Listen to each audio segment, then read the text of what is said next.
The stars were dying. Captain Daniel Carter stood at the observation window of the horizon's edge and watched another sun flicker and fade in the distance. That made 48 systems now. 48 stars consumed by the hollow decay in less than 2 years. Billions of lives gone. Entire civilizations erased, and nobody knew how to stop it. "Captain, we are receiving reports from the Valith homeworld," said Commander Paul Evans from the navigation station. "They are requesting evacuation support. The decay is moving toward their system." Carter turned from the window. His face showed the weight of 80 months fighting an enemy that could not be fought. "How long do they have?" 3 weeks. Maybe less. Dr. Amy Richards looked up from her science console. She was the ship's chief xenobiologist, and she had spent every waking hour trying to understand the decay. So far, she had found nothing useful. "That is faster than before," she said quietly. "It is accelerating." Carter nodded. He had noticed the same thing. The hollow decay was not just spreading. It was growing hungry. The decay had appeared without warning 2 years ago at the edge of the galaxy. At first, scientists thought it was a natural phenomenon, a cosmic storm of some kind. But natural storms did not eat stars. Natural storms did not leave behind perfect darkness where entire solar systems had once existed. Ships sent to study it never returned. Probes stopped transmitting the moment they crossed the boundary. The greatest minds from 12 allied species had gathered to find a solution. They had found nothing. Carter walked back to his command chair and sat down. The United Earth Coalition had joined the Galactic Alliance 50 years ago.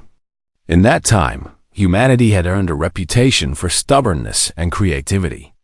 Other species found humans strange. They were too emotional, too unpredictable, too willing to fight battles they could not win. But none of that mattered now. Human stubbornness could not stop the decay. Human creativity had produced no answers. "Sir," said Chief Engineer Maria Santos from her station, "I am picking up something unusual." Carter leaned forward. "What kind of unusual?" "A signal, coming from the dead zone near the galactic center." That made no sense. The galactic center had been consumed by the decay months ago. Nothing should be transmitting from there. "Can you identify it?" Carter asked. Santos shook her head. "The pattern is unlike anything in our database." "It is old, Captain. Very old. The encoding suggests technology far beyond anything we have encountered." Dr. Richards moved to stand beside Santos. Her eyes went wide as she studied the readings. "This is impossible. The signal is coming from inside a dying star. Something is alive in there." Carter felt a chill run down his spine. Alive inside a star. Protected from the decay when nothing else could survive. "Set a course," he said. Evans turned sharply. "Captain, that area is too close to the decay boundary. If we go there, we might not come back." "I know the risks, Commander." "With respect, sir, our orders are to patrol and report, not to investigate unknown signals in hostile territory." Carter stood up and faced his crew. These men and women had followed him through impossible situations before. They trusted him. He hoped he was worthy of that trust now. "We've spent 18 months watching the galaxy die," he said. "Every strategy has failed. Every weapon has proven useless. If there is something out there that has survived the decay, we need to know what it is. We need to know how." The bridge fell silent. Then Dr. Richards spoke. "He is right. This might be our only chance to find answers." Evans hesitated for a long moment. Then he turned back to his console. "Setting course for the galactic center. Estimated arrival in 6 hours." The horizon's edge changed direction and accelerated toward the dying heart of the galaxy. 6 hours later, they found it. The structure was enormous. It hung within the corona of a red dwarf star that should have been consumed by the decay weeks ago. The star's light was fading, but the structure remained untouched. Ancient metal and crystal formed shapes that hurt the eyes to look at. Geometry that did not belong in normal space. "I am reading no life signs," Santos reported. "But there is power. Massive amounts of power." Carter moved to the front of the bridge. "Open a channel. All frequencies. Channel open." He took a breath. "This is Captain Daniel Carter of the Earth vessel Horizon's Edge. We detected your signal and have come to investigate. Please respond." Silence. Then something happened. The voice did not come through the speakers. It came from inside their minds. Every person on the ship heard it at the same moment. "Ancient, vast, patient beyond measure. You are the ones called humans." Carter gripped the railing to steady himself. "Yes. Who are you?" "I am the Keeper. I've watched civilizations rise and fall for 4 billion years. I have seen empires span the stars and crumble to dust. I have waited for someone to find me."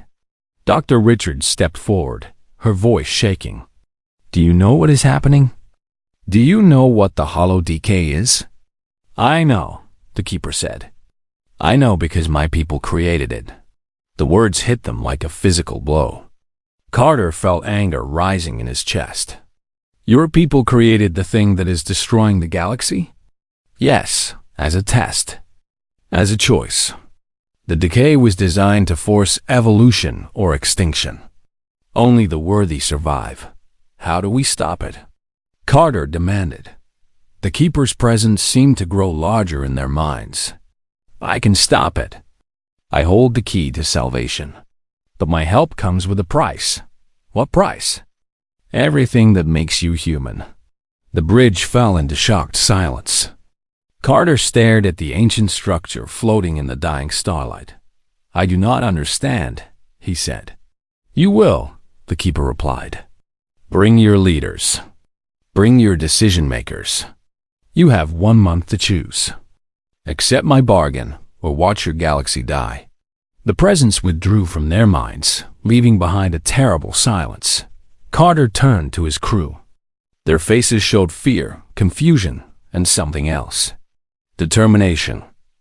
"Get me a channel to Earth," he said. "Admiral Brooks needs to hear this immediately." As the Horizon's Edge began transmitting, Carter looked back at the ancient structure. Somewhere inside that impossible place, an ancient being waited for humanity's answer. He just hoped they could find the right one. The Horizon's Edge docked with the ancient structure 3 hours after first contact. Captain Carter led a small team through corridors that seemed to shift and change around them.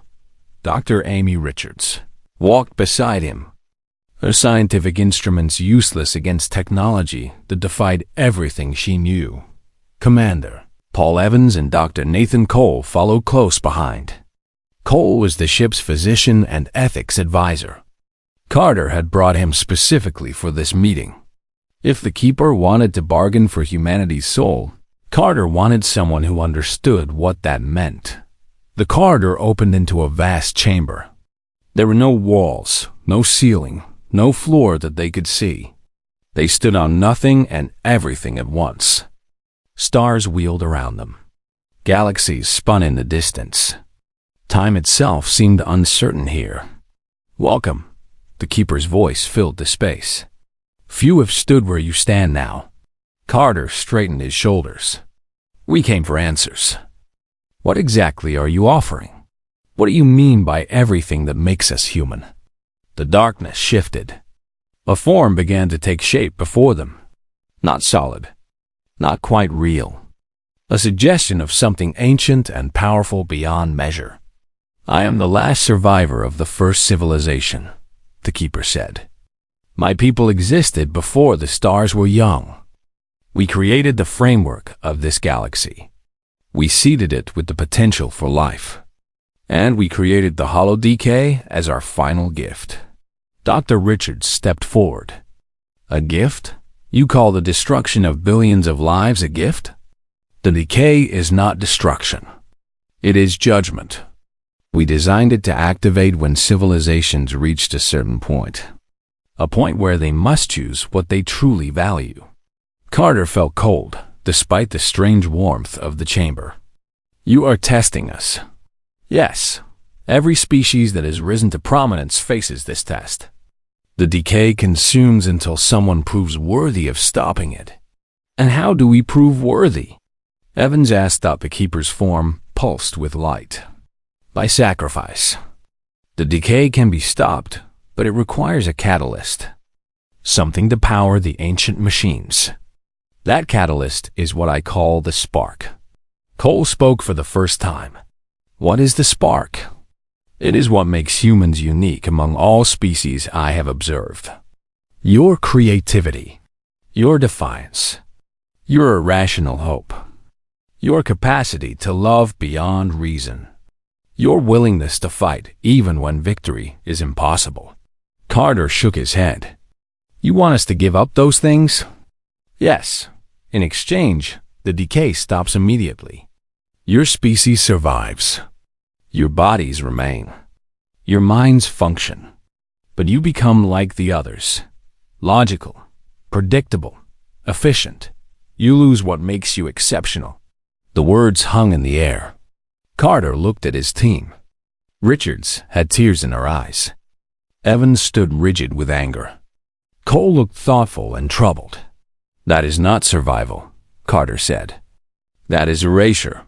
Many species have accepted this bargain. The keeper replied. They continue to exist. They build and trade and reproduce. They simply do so without the chaos of passion. And the species that refused? Richards asked quietly. They died with their galaxy. Silence fell over the chamber. Carter walked forward until he stood directly before the keeper's shifting form. How long do we have to decide? 1 of your months. The decision must be unanimous among your leadership. If even one voice refuses, the bargain fails. Carter turned to his crew. We need to return to Earth. The Council must hear this directly. As they walked back toward the corridor, Cole spoke. Captain, I have been studying the data the Keeper provided. Something does not add up. What do you mean? The hollow decay. According to these readings, it was not activated billions of years ago. It was triggered recently. Very recently. Carter stopped walking. How recently? Approximately 50 years ago. Right around the time humanity made first contact with the galaxy. The implications hit Carter like a physical blow. The decay had not been spreading across the universe forever. It had started when humans joined the galactic community. The test is specifically for us, Richards whispered. We triggered it somehow. Or someone triggered it because of us, Evans said darkly. Carter looked back at the chamber they had left. The Keeper's presence lingered at the edge of his awareness.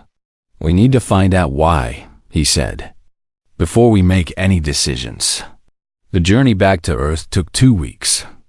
During that time, Carter and his crew worked constantly to decode the ancient data the Keeper had shared. Most of it was beyond their understanding. But some pieces began to make sense. The first civilization had not simply created the decay and disappeared. They had been destroyed by their own creation. Something had gone wrong. The test had consumed its creators. Look at this, Richard said one night in the ship's laboratory. The first civilization designed the decay to force species toward evolution. But they never considered that a species might refuse both options. What do you mean? Carter asked. Every species either accepted the bargain or refused and died. The first civilization assumed those were the only choices. Accept transformation or face extinction. Cole nodded slowly. But humans do not think that way. We look for third options. We cheat. We find ways around impossible situations. Carter stared at the data streams flowing across the screen. An idea was forming in his mind. Dangerous. Possibly insane. But unmistakably human. What if the test itself is the problem? He said, what if the Keeper is not offering salvation? What if it is looking for someone brave enough to challenge the rules? Evans shook his head. That is a huge gamble, Captain. If you are wrong, we lose everything. If I'm right, Carter replied, we might save more than just our galaxy. The horizon's edge dropped out of faster-than-light travel near Earth. Admiral Kevin Brooks was waiting for them at the station. His face was grim. The situation is worse than we thought, Brooks said as Carter stepped off the ship. The decay has accelerated. 3 more systems fell while you were returning. The Valith homeworld is gone. Carter felt the weight of those words. Billions more dead. Time running out. Ambassador Morgan is waiting, Brooks continued. The council is in emergency session. They want to hear everything. Carter nodded and followed the Admiral toward the chamber where humanity would decide its own fate. Behind him, the stars continued to die. Earth had not seen chaos like this in centuries. News of the Keeper's bargain spread within hours of Carter's return. Every screen on the planet showed the same images. Dying stars. Vanishing systems. The face of the ancient being that offered salvation at an impossible price. Protests filled the streets of every major city. Some carried signs demanding acceptance. Save the galaxy. Make this sacrifice. Others refused with equal passion. Stay human. Die free. Families split apart over the question. Government struggled to maintain order. In the center of it all, President Andrew Palmer sat in the council chamber and listened to Captain Carter describe his encounter with the Keeper. You are telling me, Palmer said slowly, that this being wants us to surrender our creativity, our passion, our ability to love, and in exchange, it will stop the decay. Yes, sir, Carter replied. That is the bargain. Ambassador Lisa Morgan leaned forward. She had served humanity and the galactic community for 20 years. She knew how other species viewed humans. Strange, unpredictable, sometimes dangerous. Always interesting. What happens to us if we accept? She asked. What do we become? Dr. Nathan Cole answered. Based on the Keeper's description, we would retain our physical forms and basic mental functions. But we would lose everything that makes us distinctly human. Our art would become mechanical. Our love would become logical arrangement. Our hope would become simple calculation. Senator Claire Mitchell stood up from her seat. She was known for her fierce defense of human rights and human identity. That is not survival. That is death with a functioning body. General Scott Harrison spoke from the military section. With respect, Senator, death with a functioning body is better than actual death. The decay has killed billions. If we refuse, it will kill everyone. And if we accept, Mitchell fired back, we kill ourselves anyway. Just slower. The debate raged for hours. Carter watched from his seat as humanity's leaders argued over the most fundamental question they had ever faced. What does it mean to be human? Is identity worth dying for? Is survival without meaning truly survival? Finally, President Palmer raised his hand for silence. We have heard the arguments, he said. We have 1 week remaining before the Keeper's deadline. I am forming a special committee to explore all options. Captain Carter, you will lead this effort. Find me another way. Carter stood. Yes, sir. But I need access to all the data we have collected. And I need permission to return to the Keeper's structure. Granted. Whatever you need. As the meeting ended, Ambassador Morgan approached Carter in the hallway. The alien delegates are pressuring us, she said quietly. The Valith representative lost his entire family when their homeworld fell. He believes we have a duty to accept the bargain. Carter nodded. I understand their pain, but I am not ready to give up yet. Neither am I. What do you need from me? Buy me time. Keep the aliens talking. Remind them that human stubbornness has solved problems before. Morgan smiled slightly. That is a hard sell right now. They think we are being selfish. Maybe we are. Or maybe we are being exactly what the galaxy needs. Over the next 3 days, Carter and his team worked without sleep. Dr. Richards analyzed the Keeper's data while Cole studied the philosophical implications. Chief Engineer Santos tried to understand the ancient technology that powered the decay. On the 4th day, they found something.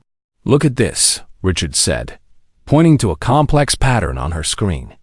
The hollow decay is not random destruction. It follows a specific pattern, almost like it is searching for something. Carter moved closer.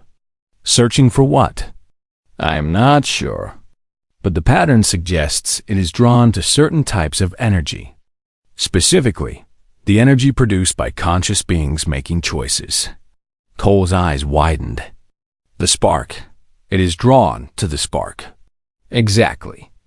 The decay consumes stars, but what it really wants is the energy of sentient choice.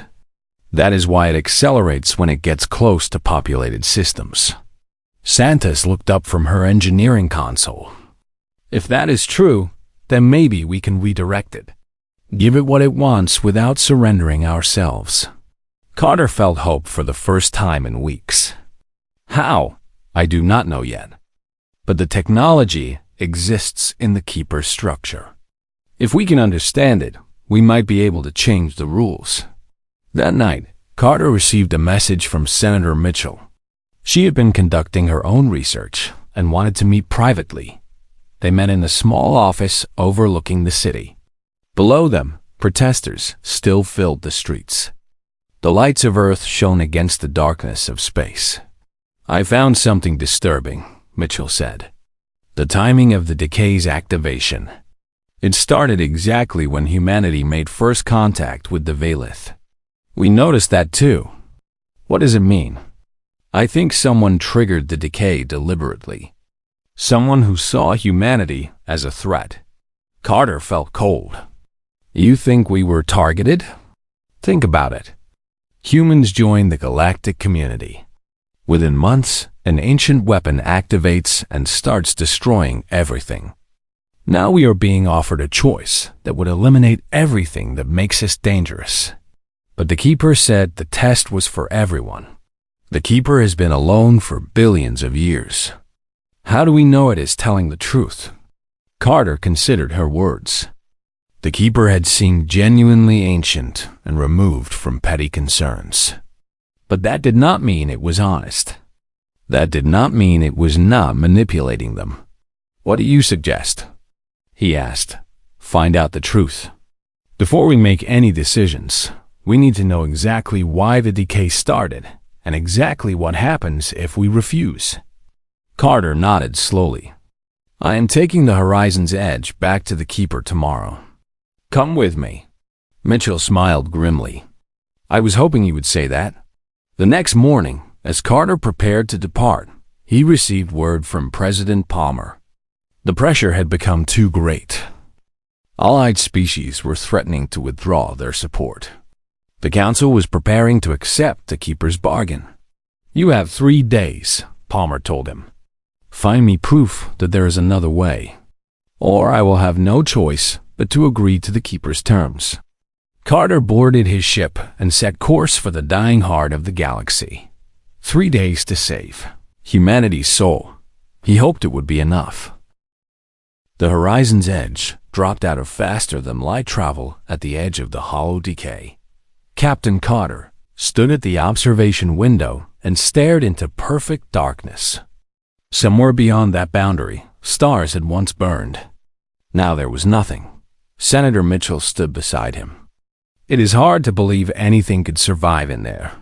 The Keeper survived, Carter said. That means something else might be possible. Dr. Richards called from her station. Captain, I am detecting unusual energy patterns within the decay. It is almost like it is responding to our presence. Responding how? The boundary is shifting, moving toward us. Commander Evans looked up sharply. We should retreat. If that thing touches us, we disappear like all the others. Carter shook his head. Not yet. I need to understand what we are dealing with. He turned to Richards. Can you analyze the energy patterns? What is the DK actually doing? Richards worked her console for several minutes. Her face showed increasing confusion. This does not make sense. The decay is not destroying matter. It is transforming it. Everything it touches is being converted into a different form of energy. What kind of energy? I do not know. Nothing in our scientific database matches these readings. Carter made a decision. Take us closer? Evans grabbed his arm. Captain, that is suicide. Maybe. Or maybe it is exactly what we need to do. Carter looked at his crew. I have a theory. The Keeper said the DK was designed to force evolution or extinction. But what if it is not really destroying anything? What if it is waiting for something? Mitchell stepped forward. Waiting for what? For someone brave enough to face it without surrendering first. The horizon's edge moved closer to the boundary. Warning alarms began to sound throughout the ship. The darkness ahead seemed to pulse with hidden life. Captain, Richard said, her voice tight with fear. We are approaching the point of no return. Carter opened the channel to the entire ship.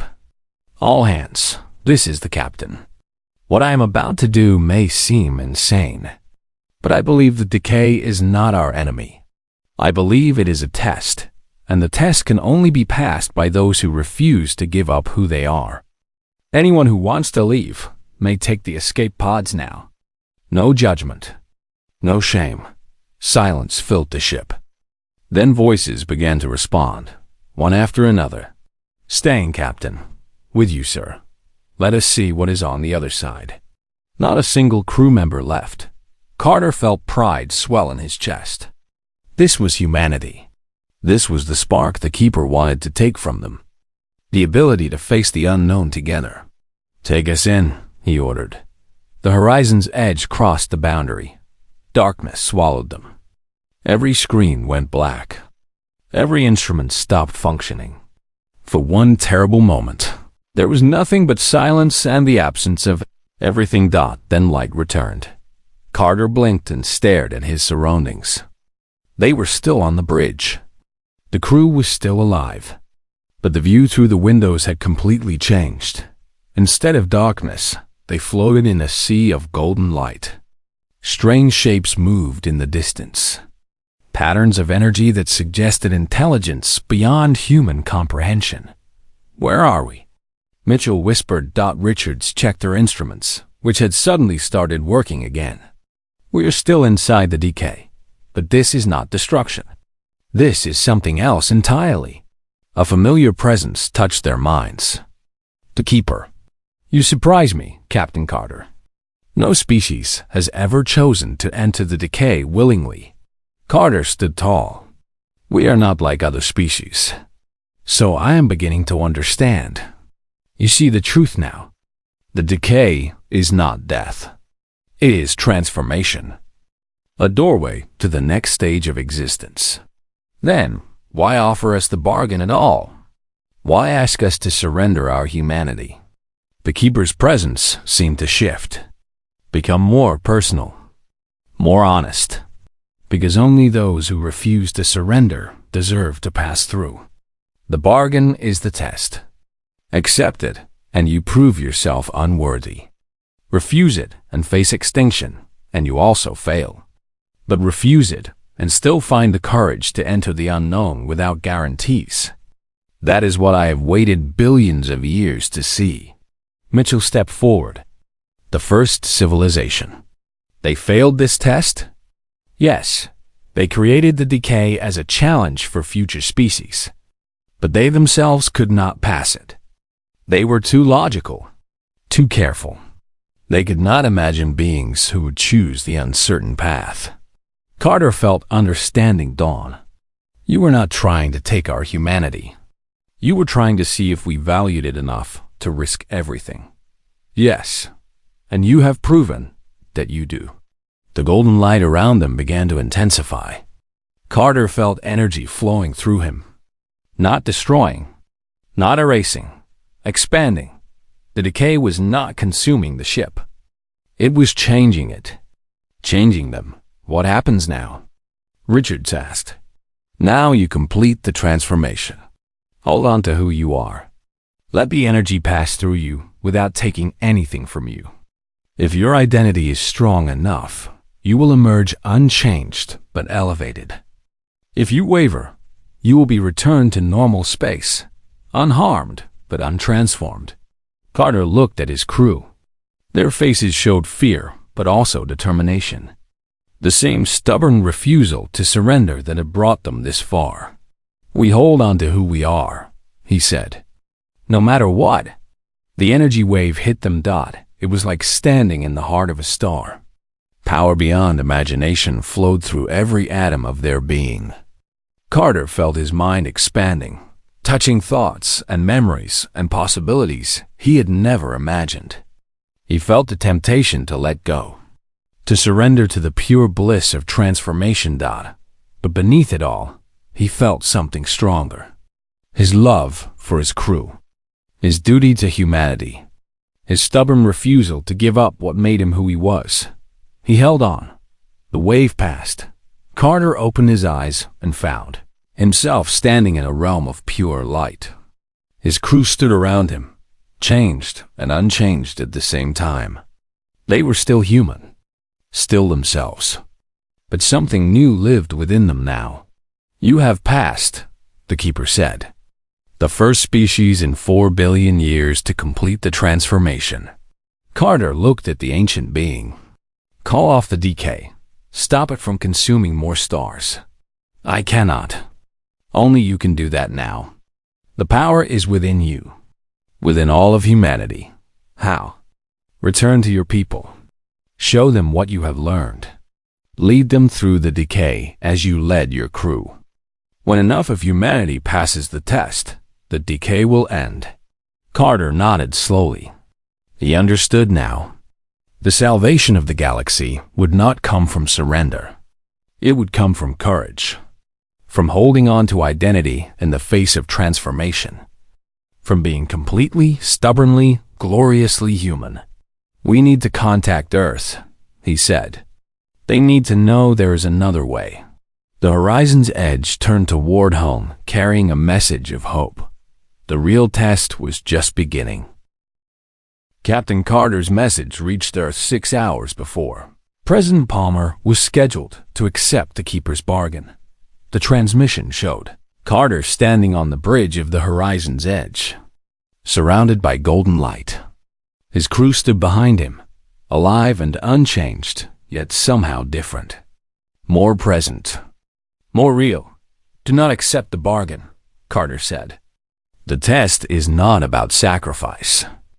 It is about courage. The decay can be stopped, but not by giving up who we are.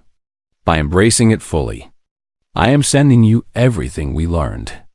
The Keeper was never our enemy. It was waiting for us to prove ourselves worthy. President Palmer watched the message 3 times. Then he called an emergency session of the council. Admiral Kevin Brooks was the first to speak. If Carter is telling the truth, we have a chance. A real chance. Senator Mitchell nodded. I was on that ship. I saw what happened. The decay is not destruction. It is a doorway. But only those who refuse to surrender can pass through. Ambassador Lisa Morgan looked at the faces around the table. Fear and hope mixed in equal measure. The alien delegates will think we have lost our minds, leading our entire species into the thing that has been destroying the galaxy. Maybe we have lost our minds, Palmer said slowly. But maybe that is exactly what the galaxy needs right now. General Harrison stood. What are you suggesting, sir? Palmer rose from his chair and walked to the window. Outside, the stars still burned.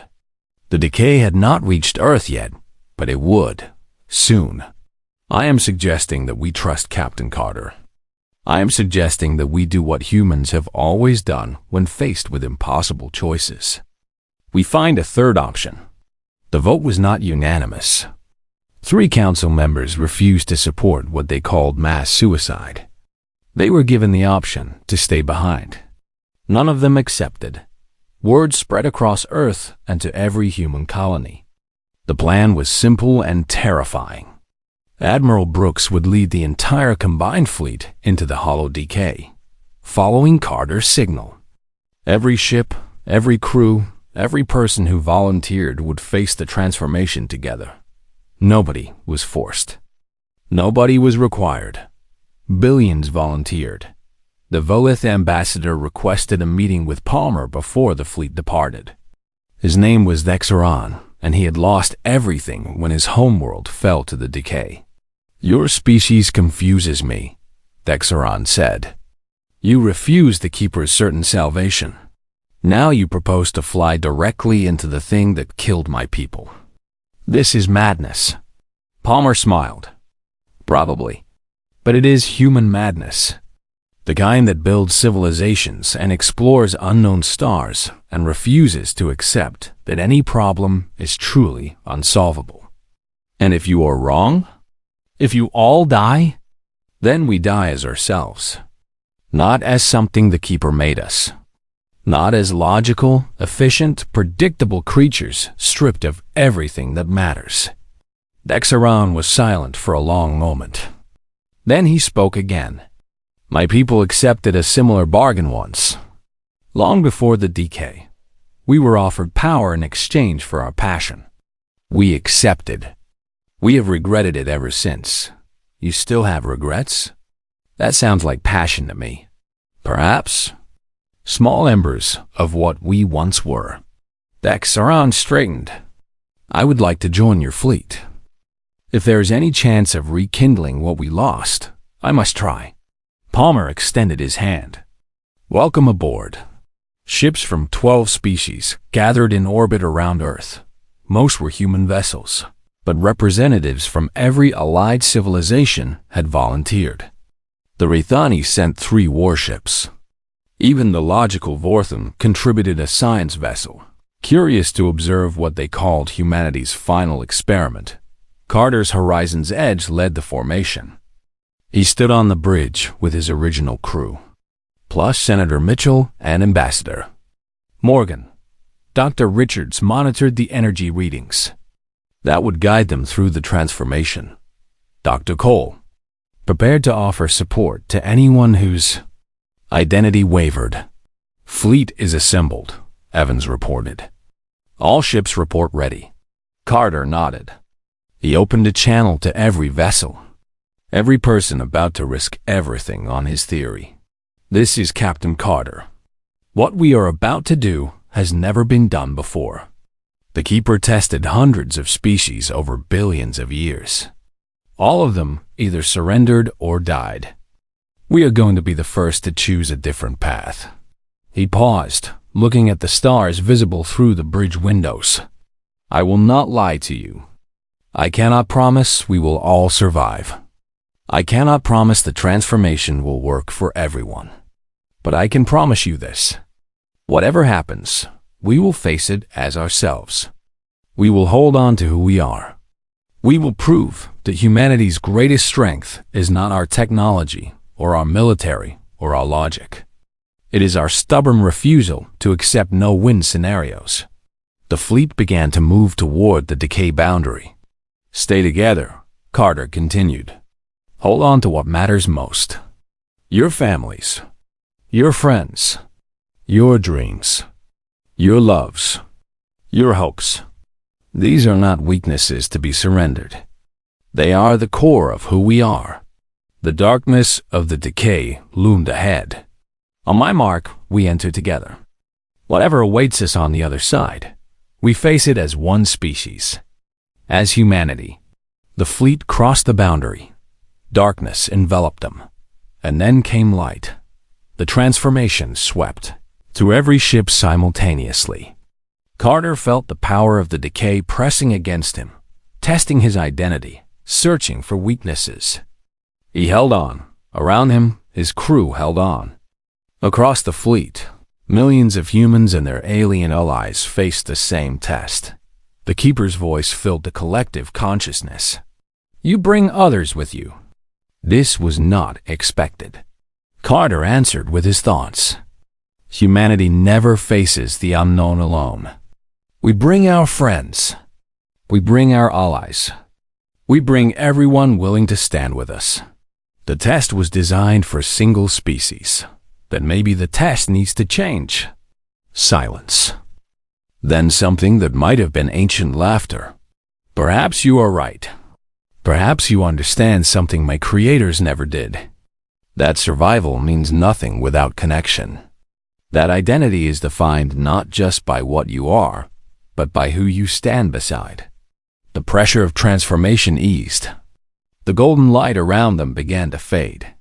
Stars reappeared through the bridge windows. Real stars.